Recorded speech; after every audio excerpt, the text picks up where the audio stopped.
informal.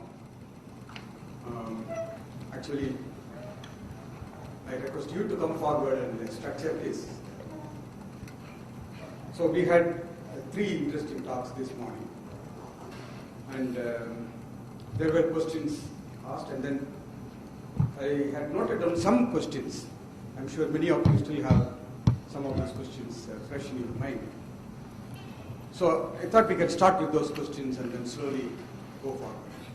Now, one of the things that happened during tea break and lunch break was that people wanted some concrete MIJ. Like, is there a simple model where you can either numerically get this matrix and see it and then get a feel for it? Like I was asking in the last question, then Ramsesha was saying that it's a sparse matrix, doesn't tell much about itself. But I know that people have tried to rewrite some well-known strongly correlated wave function in terms of tensor product states. There, of course, some of these things are there analytically. I haven't had time to get them. So that is definitely one question to ask. To get a feel for these matrices as calculated by DMRG. For simple models like Ising model in transverse field in one dimension, which is exactly solvable, or Heisenberg-Hamilton, which is also exactly solvable with the answers.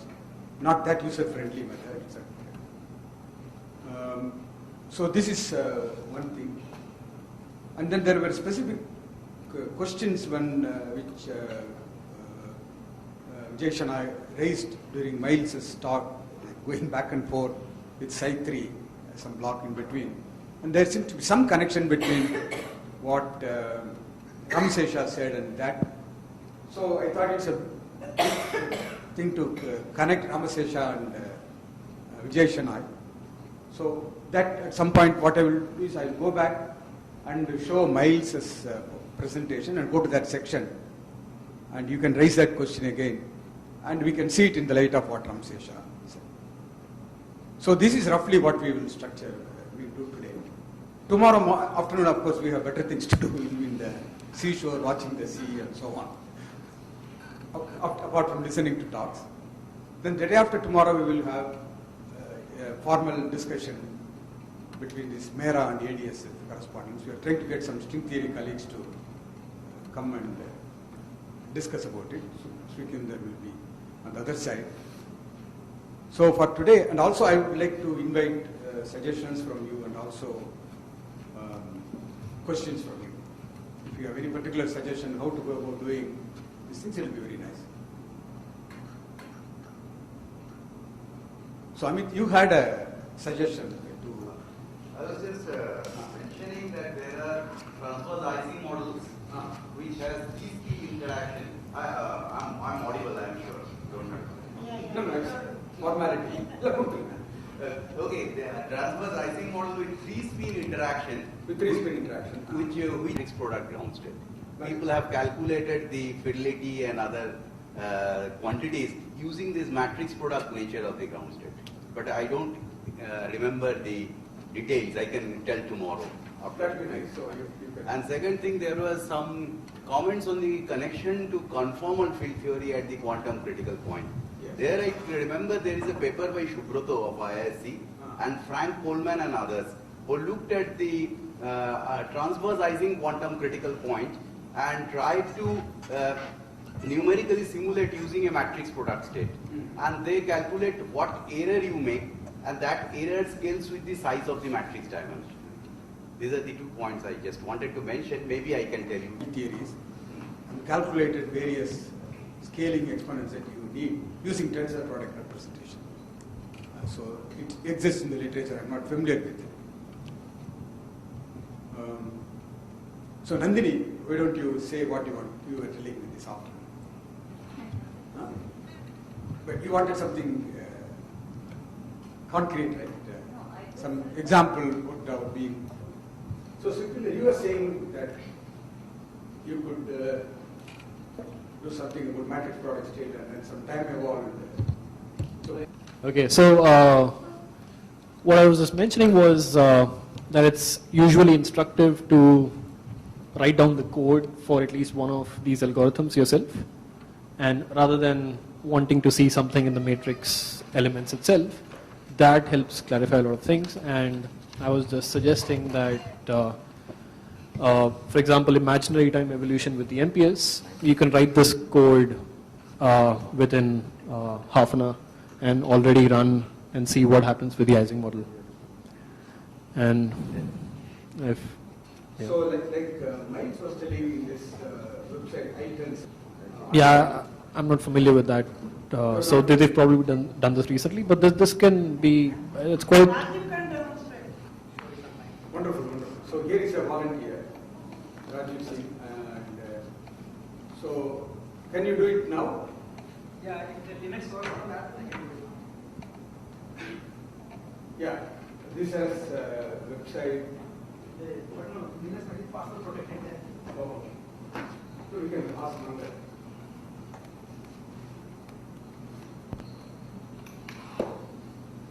So this is, you will demonstrate. See, I don't know much of the technique, but I'll show how the code, what the code is. It's a short code. You can try to figure out what every various commands mean and what it is actually simulating. I'll show what it is. And will it solve a simple problem? Yeah, yeah. I don't know what problem it is solving. Will give you. Yeah, you can tell us the answer. Question is, what is the problem? Yeah, good. There is a, yeah. So here there is a, if you click on learn, there are a bunch of things, and then if you go to code recipes, there is a small code here, perform a DMRG calculation. So there is some explanation here. Well, let me just try to read it. To do any DMRG calculation, you first need a Hamiltonian. The simplest way to obtain one is to use a predefined Hamiltonian provided with the library. The site indices included in the Hamiltonian are provided by a model object. So this is one, spin 1 model n. I don't know what that means. N is number of sites. N might mean number of sites, and it's a spin 1. I don't know. Spin 1 Heisenberg model. Okay, and the next line says it's a Heisenberg model. Oh, wonderful. So he will demonstrate. Good, great. Okay. Read. You are teaching us. So here we have it. Okay, here we have chosen to use spin 1 sites, and our lattice size is n. Spin 1 sites. So every the spin is 1. This side is spin 1. Instead of spin half, it is spin 1. Okay. Next we That, just for the sake of students, spin 1 as opposed to spin half with nearest neighbor coupling leads to a gapless situation. okay, Whereas spin half always leads to gapless. gapless situation. This is called Holiday gap phenomenon. Okay. And so it's easily addressed using DMRG. Okay. So next we let me just check if this is the example I used. Just a minute. No, I don't think so. Let me just check one thing.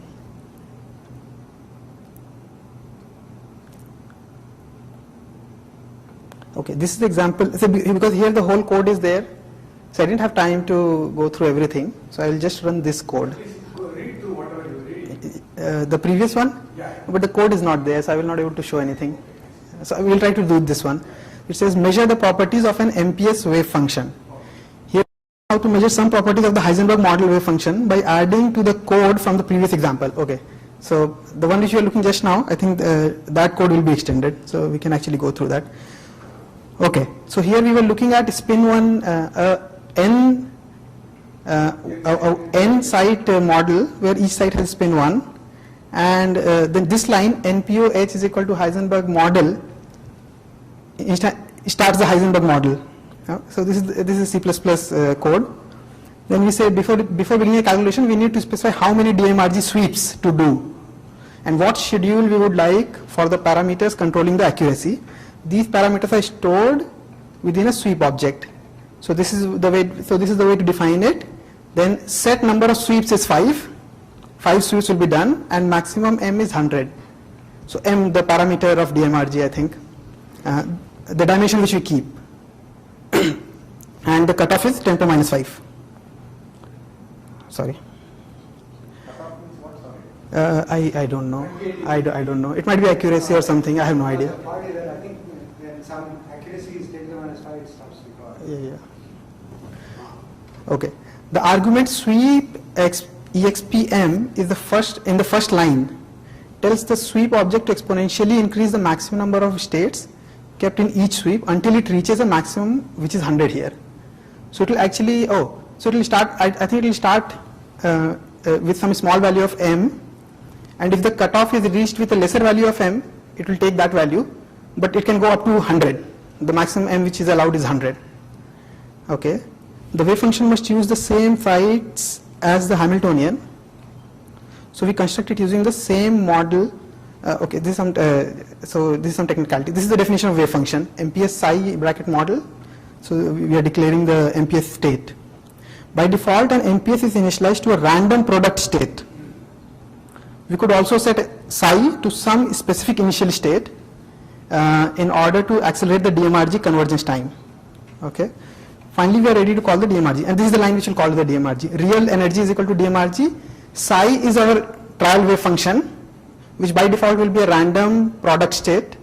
H is the Hamiltonian, which is Heisenberg Hamiltonian here, this line, MPO H is equal to Heisenberg model, and sweeps takes care of all these things, that 5 sweeps will be done and 100 will be the maximum number and all those things. And yeah, so this is this. And now what we are doing, so that line will do the DMRG function call, will actually run the simulation. And then what we are saying, so here we learn how to measure some of the properties of the Heisenberg model wave function by adding to the code from previous examples. So that's what we are looking at right now. Essentially we need three pieces to take an expectation value of some property. The operator sorry. Yes. I just want to get some conceptual clarity. So Yeah. I think where Ramanujam had done this finite size DMRG, right? Yeah. So he did this infinite system DMRG, had n by 2, and then so I think this code starts at that point in the sense that it sets up this trial density matrix somehow using some trial matrix. So yeah, see, trial it starts with a random product state as the trial. It's going to do the shifting, zipping, and then zipping back. So it's not constructing the n by 2 density matrix, trial density matrix from the infinite size. Yes, to the finite size.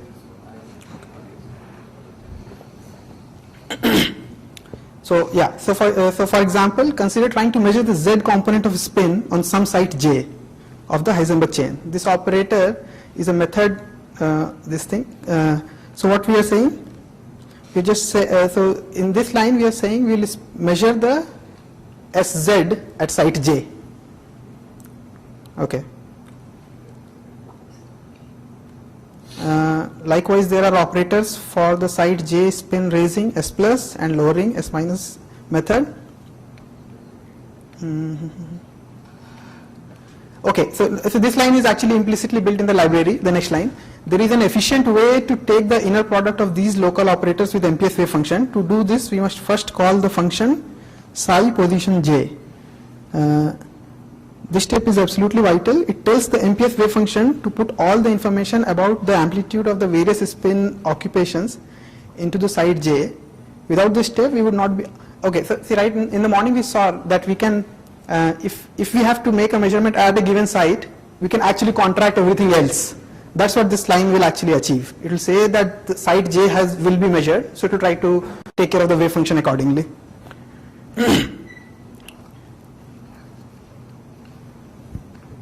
Well, I don't know.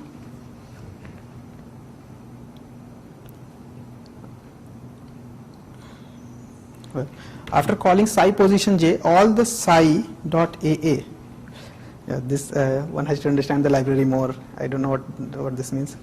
Tensors for n not equal to 0 form the basis weighed by the wave function amplitude. As basis tensors, these psi dot AA do not have amplitude information. Only the psi dot AA does. Sorry, SE execute some specific Yeah? trial initial state and look at the. See the in the so this is the entire code actually here. So forget the first few lines. So if you look here, that is the number of sites, this number of sweeps. We will start with, if m, the parameter, will start with value 1 and the maximum it will take is 100. So this we were explaining, he was explaining earlier also, and this is some cutoff. This we are declaring that we will use a spin 1 model of with n sites, and the model is a Heisenberg model, and this is the initial state. What is happening here is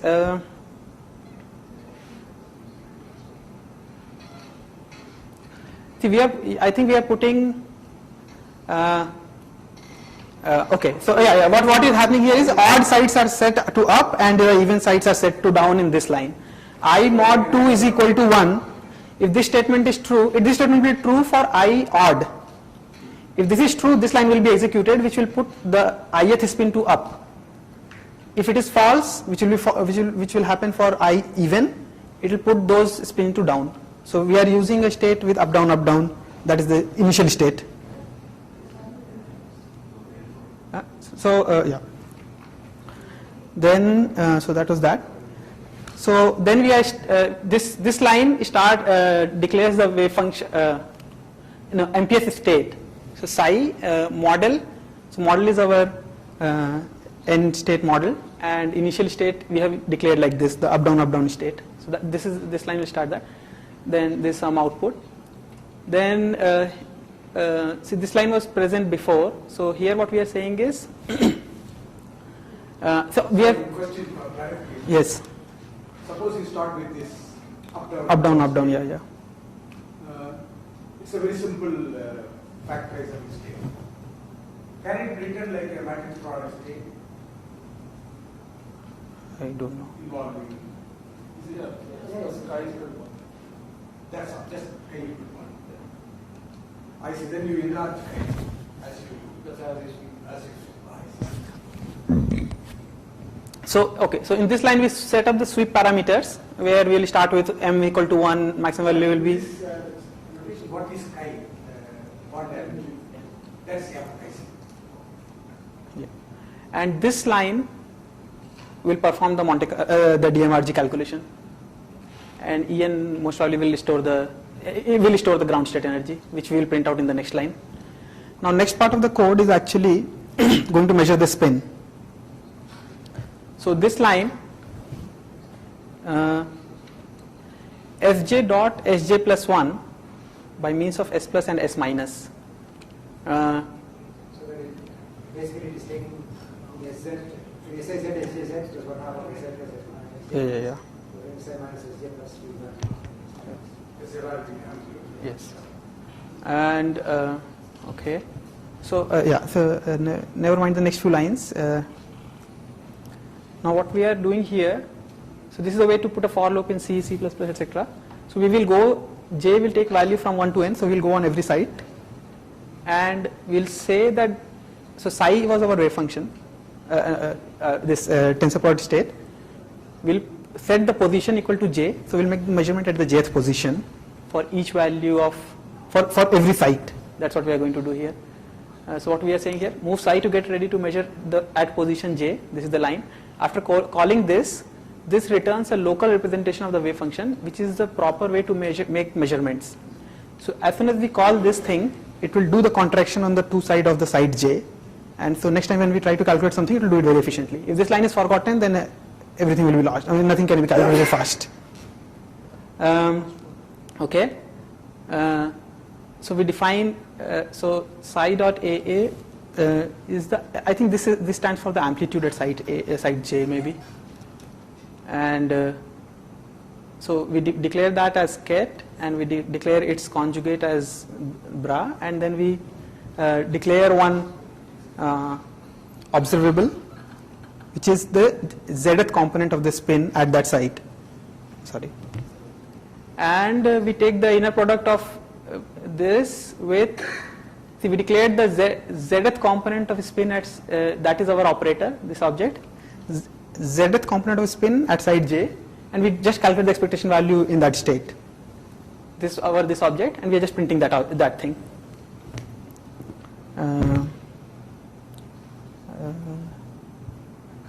what next few lines are doing.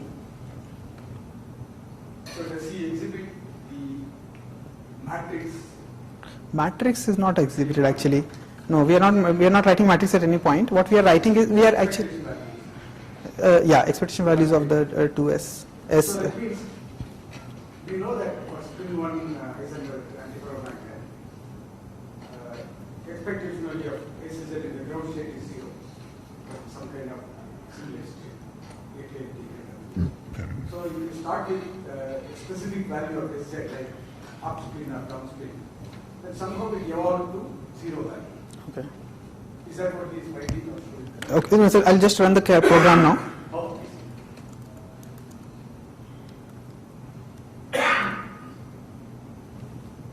so far it's a program, now it's going to be that. You will learn to run. I have on the home page, this is on the website. Okay. This program is on the website.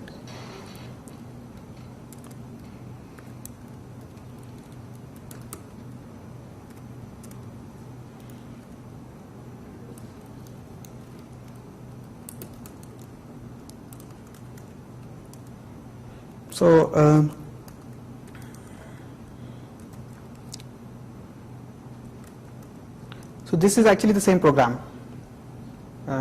So I've just copy pasted it here, and I've already compiled it. So let me just run it.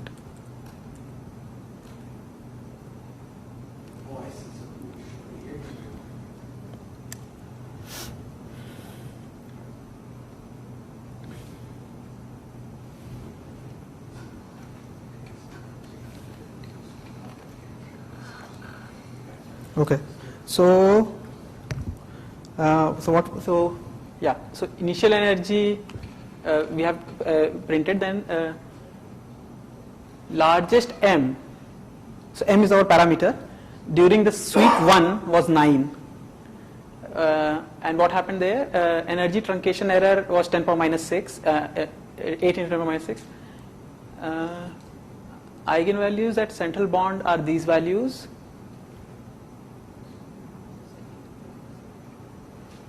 Actually, this is just one number. So in descending order, we have written down the energy eigenvalues. Energy eigenvalues? No, density matrix eigenvalues, not energy eigenvalues. Yeah, density matrix eigenvalues. And the energy after sweep 1 is this value. So this was our random, no, not random state, the up-down state. Its energy was this. So after one sweep, we have got this energy. Then it takes the next sweep. So we are going to take 5 sweeps. In the next sweep, the m maximum value took was 16. It cannot go beyond 100, but it doesn't go beyond 17 actually in this simulation. Sorry. And again, there is some truncation error. Again, we have written down the eigenvalues of the density matrix in descending order, and in one step itself it has sort of reached the, maybe the initial condition of is special, I don't know. Okay, so this is how the energy is reached. Yeah. Now we see also telling about SIZ as a function of position. SIZ as a function of position? Yeah. So that's a very important quantity. Yeah. So that was one of the primary reasons for DMR. I will comment on it. So we have actually written 2 files. One of the file is this. This is the value of SZ There is some nice physics there. at ith position. I don't know it is ith position or, yeah, it is ith position because there are 100 lines here. Yeah. So I don't know what this is. Did you want to say something? I can plot it if you want. I will come to the blackboard. Where do you plot it? Okay. X spin with some amplitude, spin is up. So it is as if it is oscillating. Similarly, at this other end, you find it. So, exactly, right? So, where are you going to explain this? I don't know. This is something beautiful. So, suppose you get a closed chain, there won't be any such oscillation. If you have an open chain, there is a quantum number fractionization in this problem. In the sense, if you take the boundary and then integrate over the spin, you will get exactly spin half. So it is as if this spin 1 change will spin ones which are interacting to Heisenberg antiferromagnetic manage to form singlet among themselves. But at the end, it leaves half of their spin. Half of a spin one is spin half. So half of another spin is spin half. So that's a beautiful example of.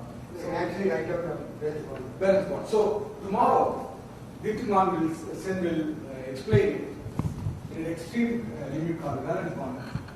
Their basic idea is saying that you take a side and imagine it's made up of two spin half moments, and then a state like this corresponds to a case in which this quark of this quark is coupled to this quark and forms a singlet, and this is coupled to this and forms a singlet.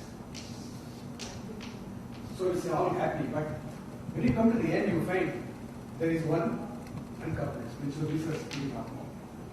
So in the AKLT model, what you find is you have two loosely in your chain length very large. You have a free spin half moment here. You have a free spin half moment over here. Then when you move away from AKLT Hamilton here and move to Heisenberg Hamilton, what happens is this spin half moment starts spreading, and that is what you see as an answer. So that is an exponential thing with the gap. Exactly. So if you extract length scale from this exponential decay, you can convert it into a energy scale, and that will be the gap of this particular number. So DMRG became famous when they were able to evaluate this unpaired spin at the end very, very accurately. So this is very transparent in the AKLT model, which this model which is just tomorrow. Like there is one unpaired spin here and another unpaired spin. So this is a very nice example of quantum number fractionization, because you expect out of a spin system like this, excitations will have delta S's and changing by one or spin one excitations. But here you have that, the spin of excitation at one corner and the spin of another. So I get confused because there's also some Z2 symmetry that is broken, right? Because you see By hand. By hand? By hand. Because, in fact, yeah, this is a very important point. So if you are very careful, what happens, this spin off and this spin off will form a singlet, and it will all disappear.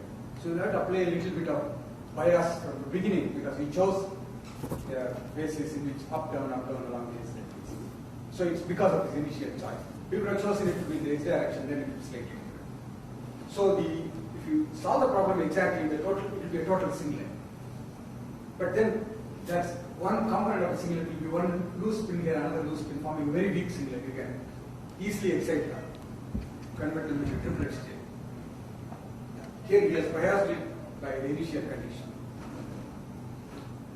And also this spin one model also contains something called topological order, which is also very clear in AKLT model, which Vidya-mitra will explain.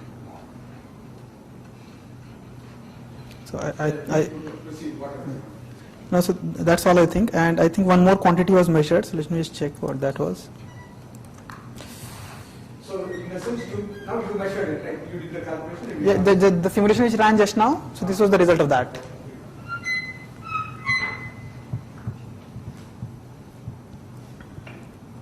So H dot S was the other observable.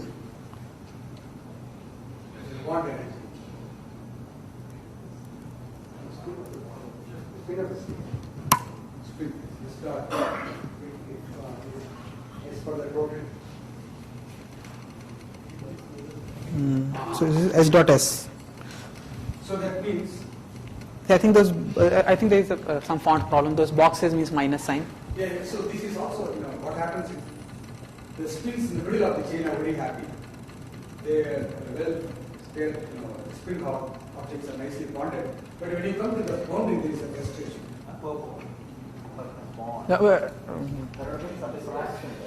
It's also negative. It's actually it's also negative. I think that box. Negative is fine. H dot S is negative is fine. I don't know. No. See, this mean value is. Oh, so it is Si dot Sj. Sorry, Si dot Si plus 1. Neighboring. Oh, okay. So it's not a universal number, because in the AKLT model it's a very simple number. Whereas here it will be something different.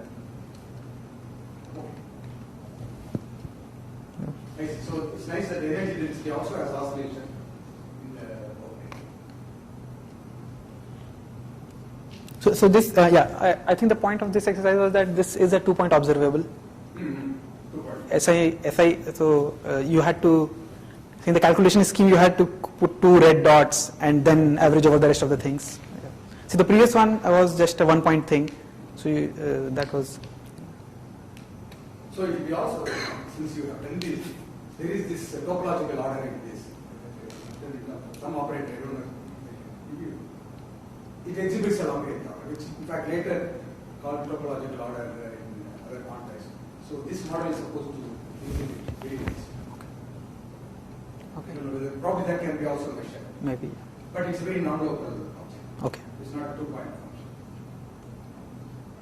Here you have a topological order only in the sense that your perturbations they commute with this.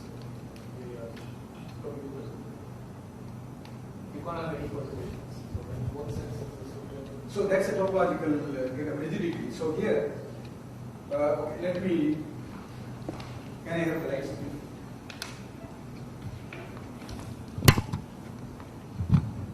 So there is a topological order in this state in the following sense. Let me, so if I take this wave function at this state and then project it to SZ basis, so a given site can have SZ equal to 0, plus 1 or minus 1. So these are all the 3 possible states. Now I open this wave function and then what I find is, according to, when you do this analysis, what you find is a sequence like this, plus 0, 0, 0, and minus 0, plus 0, 0, 0, minus, and so on. That is, amplitudes, that wave function that contribute to this final state, are non-zero amplitude only for configurations like this. So if you find me an upspin, there will be zeros, but you'll always find a downspin, never a plus. So if that intervenes, then this all order in the sequence will be lost. So again, there is an order in the sequence, not in the position. So if there is a plus, it will be followed by minus, it will follow by plus, minus. So there is an operator which measures this. So this is the topological order content of the string multiplication. It's a string operator. It's a string operator, exactly. So since Ramshesha gave a clue, that's string operator.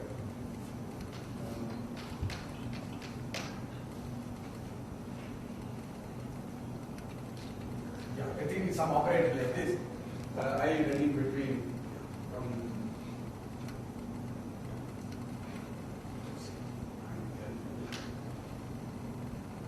that is you take this SI between a point inside L and M, and then find the expectation value. It remains non-zero as L minus M.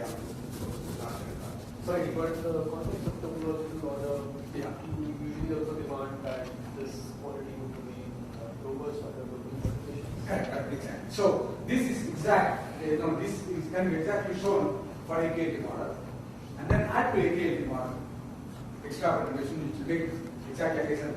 Right, but this perturbation has to be SU square. Right. Can't break the SU square. That's right, exactly. The symmetry protected topological. So the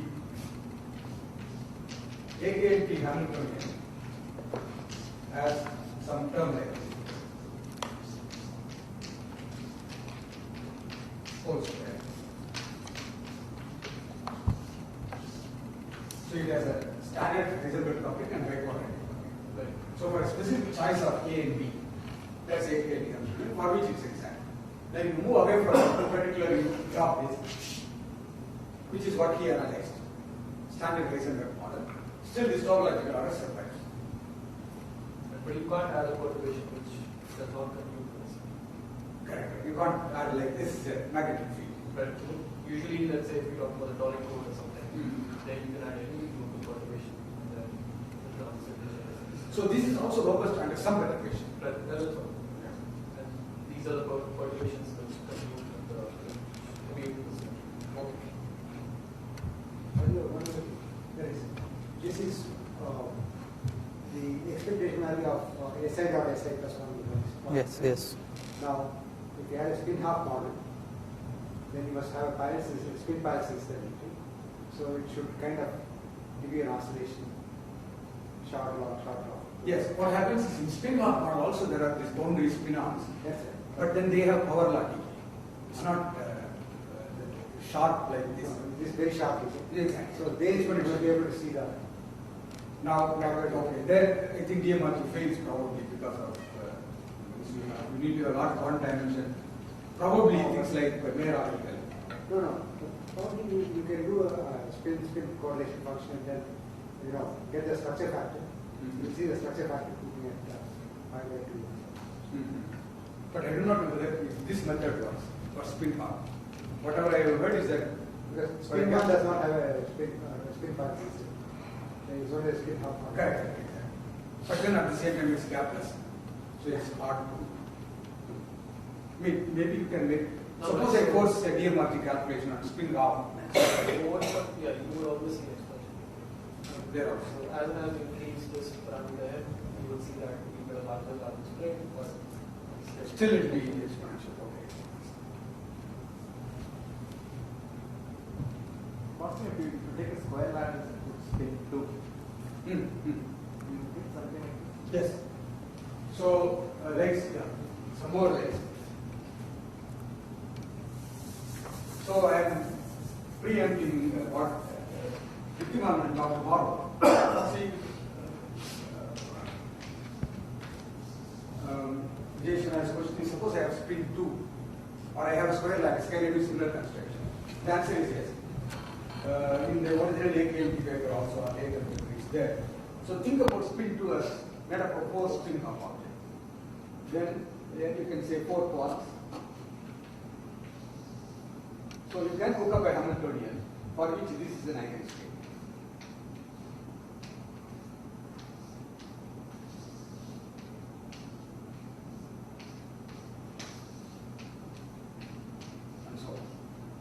So similarly, if you have a honeycomb lattice, you can construct a spin 3 half because there are 3 members. You can keep. No, so then the question is if I have a corner, If you have, a corner, yes, will there be a trap? Yeah. so there will be spin 1. Depends on which corner, whether you have to look at the edge or you look at the corner. If you have a corner, So if I have just an edge, then it will be a spin half. exactly. So here it will be a, Spin half. So if I have a corner, then I have a spin 1, spin 1 there. I do not know. Either spin 1 or spin 0. Because they may get paired. Spin 0 also, yes. They may also, right? How can they get there? Because that particular side still has to be spin 2, so it does not have spin half. Spin 1 cannot be there. Okay. Very nice. So there will be 3 states, 3 corner states corresponding to. Yeah, I think similar things will go. There are interesting surprises.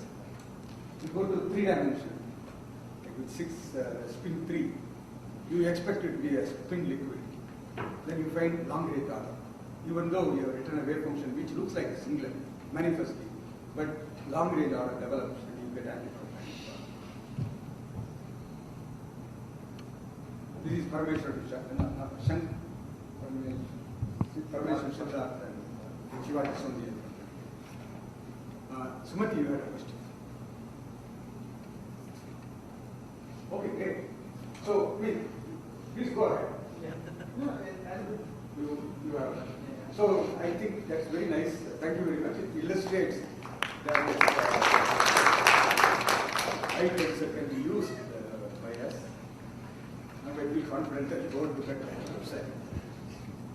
Okay.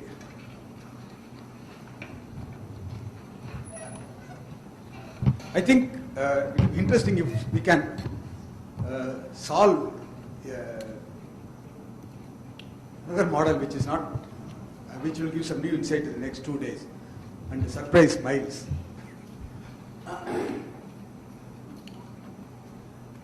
Is there any, Rajiv, is there any discussion about Hubbard model in this I-tensor site? No, they had Raju has to change the model here. So this the example which I gave today Ah. was available on the website itself. I didn't get time. Oh, sure. And in the website, in the examples, do they have any other model like Hubbard model? I don't think so. Okay. I can check. Ah. I'll tell you I more. think Okay, I see. That would be nice if some other models are there. I think many models are implemented, but the documentation is not there. The Okay. documentation is not very detailed right now. Okay. So Ramsesha, do you have any comments about this? Because you have played with spin chains also, right? Yeah. But basically, that's what it is. So did you also focus on the edges and saw this unpaired spin at the edge? No, actually, what we were doing was like, in the Ah. sense that we were trying to get the structure factors. Okay. So for that, we do a calculation for about, say, 200 site. Do Fourier transform. Fully transform the open chain. Mm. So what you do is you take, give out 20 boundary spins on each side. What you have in the integer, 160 sides. You assume that the spin correlation functions are that of a ring. Mhm. And then you use the spin correlation function in the ring of 160 to Fourier transform. And Right. then you can see what happens to each step. I see. So for you it was a nuisance, the boundary oscillation.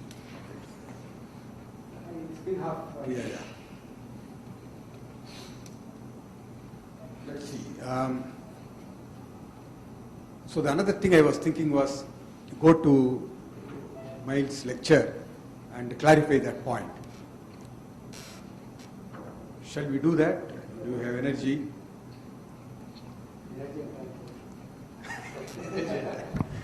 Okay, maybe with that we can close. So that will be.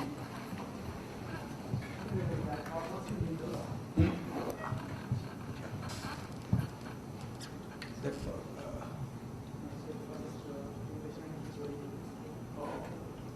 You may be able to just mount the Windows partition. You didn't have to shut that down. You could have mounted the Windows Actually, I partition. have the presentation in the memory stick also. Yeah.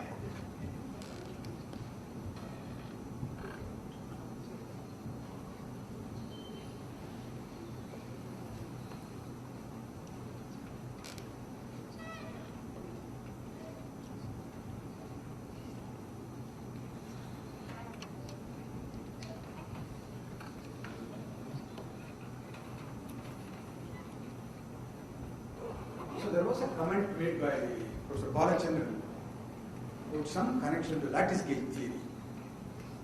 Ball is not on. Did any of you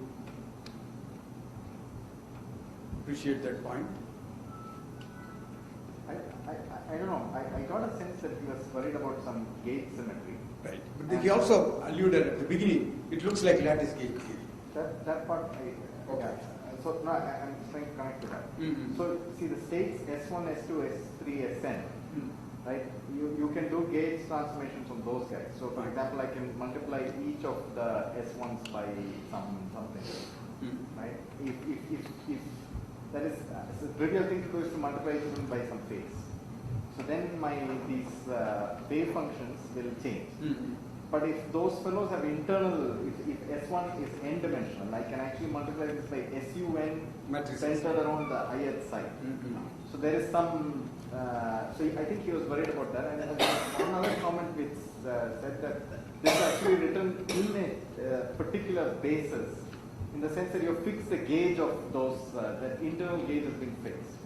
And that, I think. So Sukhvinder, would you like to make some comment? Because you have worried about Right. So incorporating local symmetries or global symmetries. right.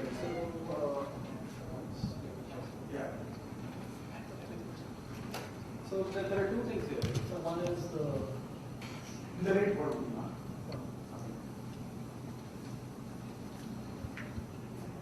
so one is your main body wave function, and the other is we're just using a representation for this. So I think what you were just saying, and what he was just saying was that, so there are two things. This is a wave function, and this is how we're choosing to represent this. And suppose I have one given representation. I can always, on this bonds, introduce a resolution of identity of bonds. Right? So x inverse, and maybe y inverse, and so on. And let's say multiply y and x inverse into the square root here and so on to get a new and piece representation for the same state. Right? So there's some gauge freedom in choosing the representation for the wave function. But in lattice scheme, in a lattice gauge theory, we actually talk about the gauge symmetry of the wave function. So if I have some group and I'm actually transforming these open indices now. Yeah, this is our. So notice that over here the gauge transformation is going to be internal indices. So I'm demanding that if I act by some rule elements here, then this guy remains and this guy remains single. So that is the gauge symmetry of the wave function. This is just choice of some gauge for the Yeah, so this actually brings to another very important question. Do these dummy variables which you are integrating over, what do they mean? So they carry any physical meaning more than. Right. So the syntax over here, the states over here are basically they give the states over here form a basis in the inverse space, which is the support of the reduced density matrix of all the cells to that effect. So let's say this label it takes 1 to n values. So this labels some n states, and those states will span subspace on which this side of the chain is supported. So it's an effective description of the left part of the system. The basis for the Yes. last. But there's a distinction over here. So these gauge transformations are just for your representation, and then this. Now on top of this, you can have a gauge symmetry for every function. And in fact, people have then translated or incorporated such constraints into the tensors of the MPs. But that requires doing something more. So you impose some gauge constraints for the tensors, all of this. So you still fix this gauge, but then you now impose some constraints of arising from such a gauge.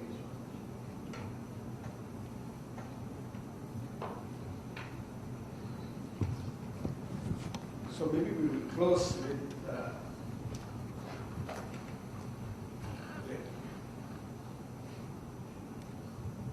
So let me go to the section where there was a question asked by.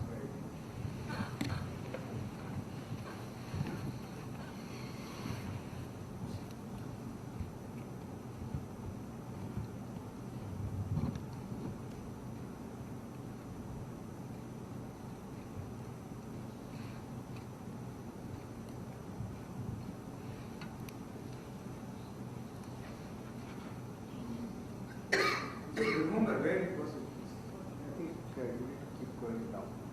Going down. Right. Yeah. Okay. Keep going. Next. Yeah. This? Yeah. This is the starting point. Yeah. Oh, okay. Yeah. Keep going down. Yeah.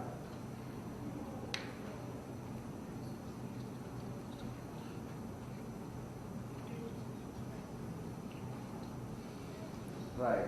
This is the. Okay. So now you and Ramsesha are going to speak and explain this to us. Yeah. I think Ramsesha will go with experience.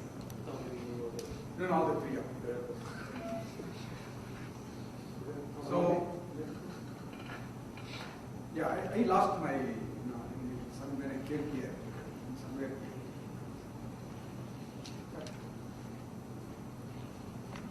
I was asking the question about this Hamilton.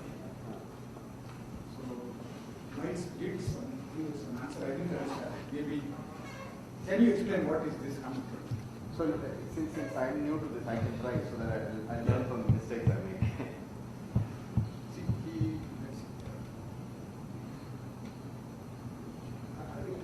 Why don't you go there so that you can actually handle the So the way I understood it is the following. Yes. Please. So the way I understood it is so this was this side 3 we have. Right. So let me just call this these fellows as alpha. Okay, why not use actually Ramsesha's notation? Let me call this as mu and let me call this as mu prime. And this I will call as S3. Right? Left to right. So if I were to think of this as a 5-side problem, 1, 2, 3, 4, and 5. Basically, these mu's are the sort of the eigenvectors of the density matrix of these guys, and the mu primes, and mu's are these of this side. And now the Hamiltonian is written in this case. So it may not have a particularly simple form. Yeah. Right. So the form will depend on these things. But if the interaction is somewhat local, for example, I was trying to visualize in terms of free particles, then what would happen is I would basically have a system like this, where this is my mu block, this I will call it as the mu block of the Hamiltonian, and this will be the, why did I get one? There cannot be a mu block. It's called a mu block. Why cannot? Mu is for the left. See, mu sigma mu prime is for the raw vector. No, mu block means this thing. Mu A. You mean Not the Okay, like mu. Yeah, sorry. Yeah, that's what I meant. And then there's the three block. That is the, and then sigma 3 tau 3. sigma 3 tau 3 block. Okay, sigma 3 tau 3 block. And then there is the mu prime block. Right now, I think for some simple Hamiltonians, what would happen is that you would of course have some terms here and some terms here. And I think what will happen is that you will get only terms here and here. So for example, this will be completely zero. Is that correct? So the left will not couple directly to the right. It will only couple through S3. But you know, but you are not even sure that that form, I don't know under which conditions you get that form. This form.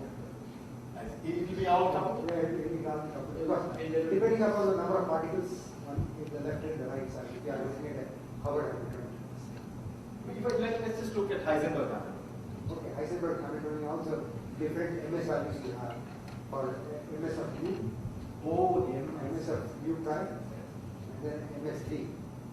Okay, so there you will can be calculate various everything depending on what values it is taking. So what is being stated is about it. So for example, so if I look at ms equal to 0, I could have, so this is my mu block, this is the 3 block, and this is the mu prime block.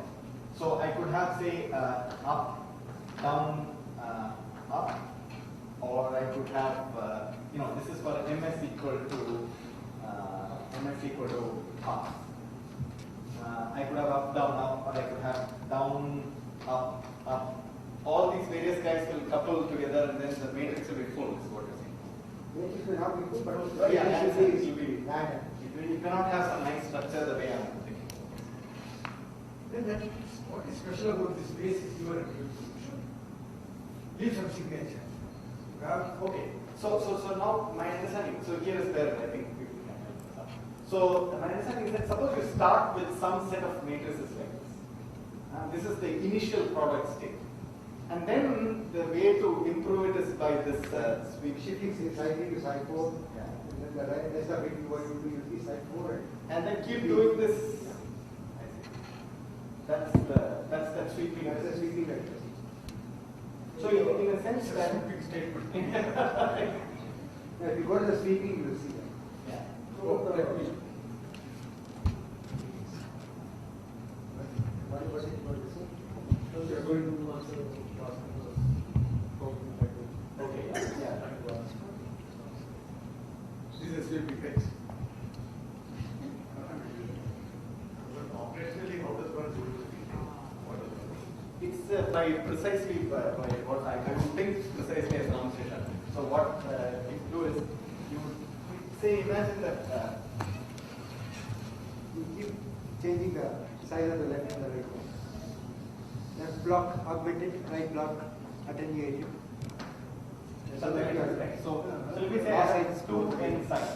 So let me say I have n here and So let me say n minus m minus 2, and this is 2. Right? I'm simply empty. Now I know some states mu here, and I know some states mu prime here. And then I have the internal states of this. So let me just call them as S. I think we call them as Sigma. So what I then do is I construct my Hamiltonian with this basis, diagonalize it, get my ground state. And then what I do is I compute the density matrix of this guy. No, one side. One shifted up, right? Yeah, mu and sigma will be together, and then I got it. So, mu and sigma together, and this guy. and no, you don't do anything to that, so that it becomes n plus 1. Correct. This becomes n plus 1. And And then then I you take these two sides Yeah, you put another side on the right, on the right. and then you look at the density matrix for n minus n minus 3. Okay, n minus. Because that was already computed. Yeah, right. Correct. Right, and this goes on. This goes on until you hit the right side, which is only one side, and then the left side will be n minus 3 sides, and middle 2 sides. And then now we switch back. So that right side now becomes 2 sides, and then 2 new sides, and then n minus 4 sides. Like that. So now we have the new density matrix for row 2. Correct. So the question is, why does this converge? Huh? Why does this converge? Because finally these density matrices have to be density matrices of the full system, the 2n system. What you started with was not the density matrix of the 2n system. It was density matrix of the 2p system where rho p was from the 2p side system. No, you made a statement that finally it has to be the density matrix of the 2n system. Okay. So what in this business is forcing that it has to be? Because you are constructing back and forth, you are sweeping it, so it will finally become that of the, you are refining the density matrix until it becomes the density matrix of the 2n system only. Because you are starting from the 2n state, 2n side eigen state, I see. so that becomes a part of the 2n state density. And you always have your Hamiltonian. But when I started with the central, You have to get the state and then only that state that is. So keeping the Hamiltonian at each point and extracting the ground state. On the same Hamiltonian. On the same Hamiltonian. So suppose I want to ask you a different question. So if you look at Green's function Monte Carlo, the usual Green's function Monte Carlo, I would start. This is what you showed as e to the minus I. Right. So I would start with some state of this some state, and then I would just do e to the minus some tau t, tau a, and keep doing this, and eventually I will go to the ground state. Right? So what is the connection of that and the sweeping process? There's two different ways of getting the same ground state. Say, yeah, there's a clear exclusive. So there's some. Sure, that's They're numerically different techniques. Yeah. Numerically, one is a projection operator and the other is a density. Correct. E to the minus tau is a projection operator. Correct. Does that help? It helped me a little bit, but yeah. So, Shankar, you want to say something about questions that were asked? Let me ask the audience. What is the next question?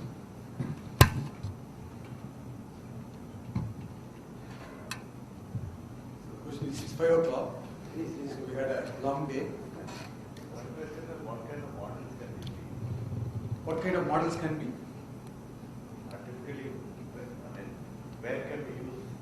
So, as I think Supendran also might say that whenever the system is a good gap, it is excellent, like AKT model, one-dimensional Heisenberg spin chain, and Hubbard model and coffee link, where you have a charge gap. 2D has been used. 2D, I think that's where the frustration is. You cannot enlarge it because if you literally enlarge it, the computation time becomes You can do it for thin strips. I think people have done it for about, this thing, 10-leg ladder. About 10-leg ladder is about the widest system that we have on. So you still try to mimic it one dimensional, but then have a finite breadth in one direction, and then keep increasing it. And, people have done it for like Kagome lattice spin problem, and also in TJ model and various things. And there are problems. For example, there is one method called IPEPS which has been used to analyze TJ model, and it amplifies like stripe instability enormously. It gives you very large charge order. There was a nice comment from Sandros Ramanujam. In fact, the property should not be there. So when it comes to two dimension, I think you can tell me. There has been ideas like even this Mera is suited to two-dimensional gapless system. Then when it comes to spins and charge degree of freedom behaving differently, the structure of Mera has to be different. So there are ideas and preliminary works. Can I just ask the question in a different way? Yes. So this entire tensor network game, what problem has it solved, or what new insight has it given on any problem for which we did not have any insight before? But I mean, so I think like Bhaskar was saying, so these methods have recently started, people have recently started using them for actually hard problems.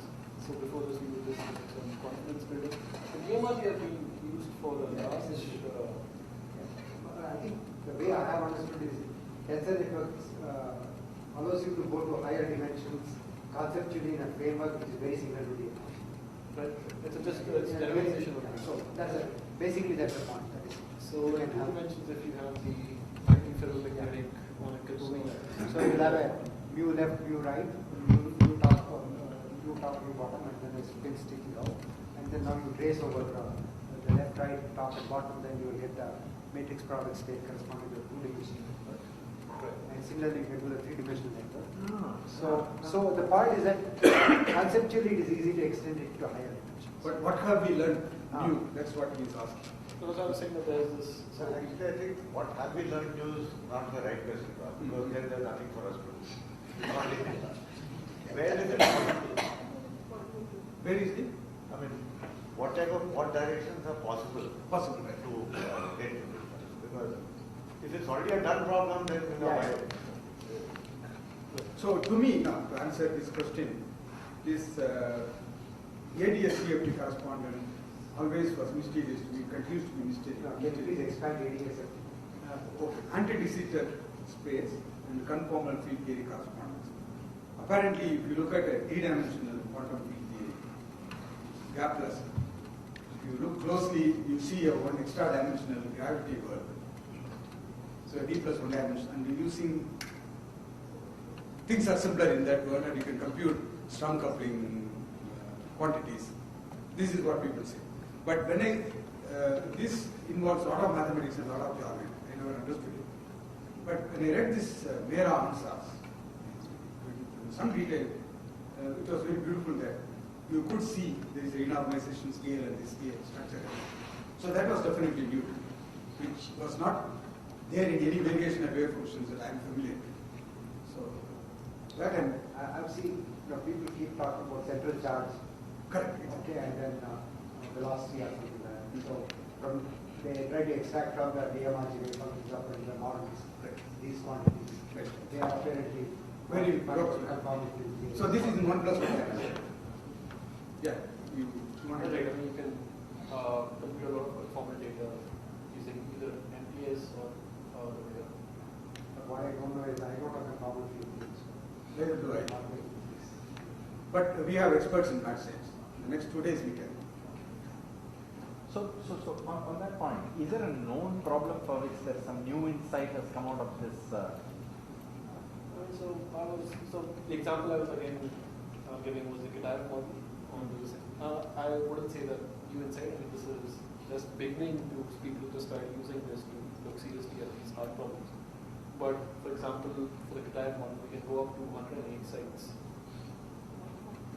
108 sites on the Kagome lattice. And I think before that, the best results were exact diagonalization for about. So no, this is not Kitaev. This is Kagome lattice problem. Yeah. Yeah, right. But J1, J2 is still J1, J2 still up. Okay, there are two family of problems. One is one spin half Heisenberg model on a Kagome lattice. there are lots of results in the past. Some people say it corresponds to a valence bond solid, some people say it's a liquid. DMRG made some contribution, and then this tensor network now seems to have converged something which was not possible before, saying that it's a spin liquid, numerically. Then recently there are attempts to understand, which is what Vitri will do tomorrow, so-called J1, J2 model. Square lattice competing interactions. There seems to be some spin liquid phase and many interesting things. So these were things that were not possible to address so accurately in the past. No, but problem is debate. It's not like people are believing that result is correct. Exactly. So it has started a debate. It has given a beautiful, perhaps controversial result. So people are challenging it. Because in that model there is a region where the two competing interactions fight, and some people thought that it should be a crystalline valence bond, solid phase. Recent research shows it's a liquid, and somebody has challenged it. So No, Mera shows it's a liquid. I mean, this tensor network. tensor network, not Mera. Not Mera is critical. Matrix product states are tensor network. Says that it's a liquid. And Sandvik has come up with some suggestions that we use. So it's interesting that, but the energy differences are very, very tiny in all these things. But we are people of Hubbard model. So what is doing this tensor product in Hubbard model? We are preparing groundwork Important, right? to conquer, Everest. We have to claim a small nearby hills. That's what we have done. No, the question is, we are Hubbard model people. That's what Hassan says. We want to solve Hubbard model in two-dimensional TJ model and prove high temperatures look at it. So At least that's my ultimate aim, ulterior motive. But these are all definitely things to understand. And in fact, one of my aim was to talk about that, so-called Grassmann in tensor network states. Now I will not talk about it. Conveniently, I have fixed Amshisha's talk. So can the correlated system be studied as a function of filling using DMRG? Yes, people, in fact, there is something called IPEPS, it's part of this tensor network progress, which they have studied TJ model and gotten some very exciting results in terms of energies, but in terms of physical properties like charge density, where there seems to be too much of density wave pattern, so that is under question. So it has been studied. Though TJ model has been studied in the last 1 or 2 years. Steve White and 1D or 2D TJ model. It's beautiful result. But then the result is very good. But when I looked at it, my immediate reaction was it cannot be right, because there are various reasons which tell you that you don't expect this much charge density modulation, and now it turns out to be so that it holds on to something and amplifies it, so that there are scopes for improvement.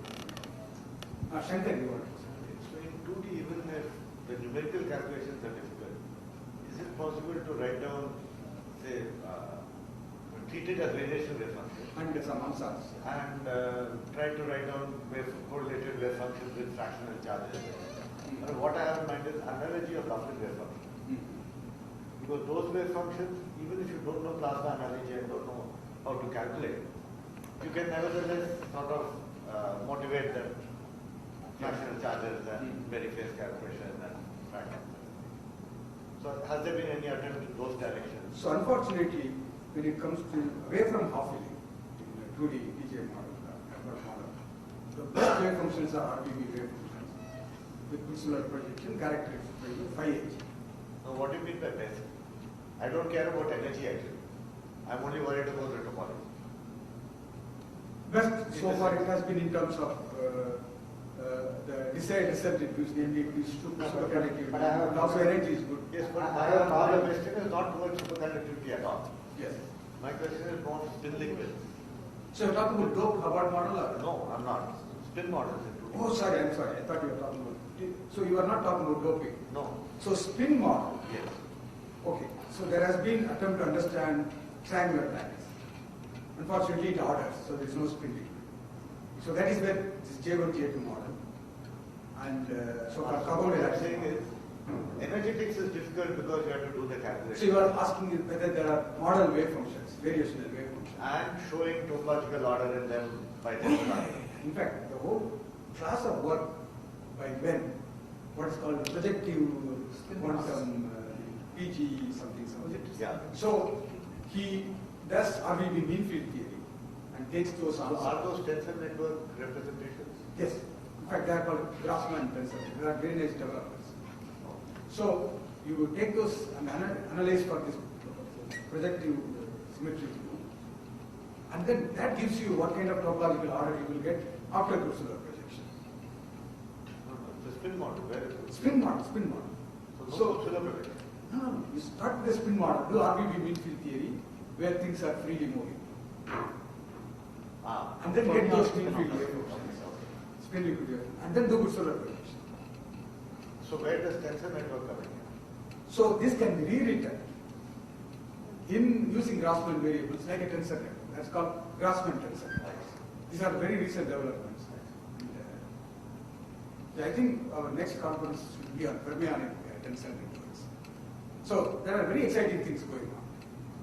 Unfortunately, we will not be able to touch upon. So even the quantum double models, so these other models, so I think generalizations of the Turing code. So even they, the ground states of all quantum, or at least a very large class of quantum double models, can be written exactly as a they are the ground states of this. 2D models. Yeah. So the TJ model, suppose we set the J equal to 0 and U equal to infinity, the so-called extremely correlated link. Has there been any Tensor network operation, not as per se. It will be very interesting. So there is a lot of scope within spin models and globe spin models. I think it's all just the beginning as far as I can see. And also I should say that most of the approaches are very numerically based. There is a beautiful structure behind, but at the end you have to use computers in a very powerful way to extract results. Whereas in the slightly modern times you can write down a RGB wave function and then get away by hand-waving arguments and doing some heuristic. Now you can't get away with it. You have to go to high tensor. Okay, I think we had a very good time today. So I hope you all enjoyed it. So enjoy the rest of the evening. But please remember to solve one problem tonight. And we'll meet tomorrow at 9:30 sharp. The first talk will be by Miles. So we will meet you tomorrow. I think dinner will be served in the same place.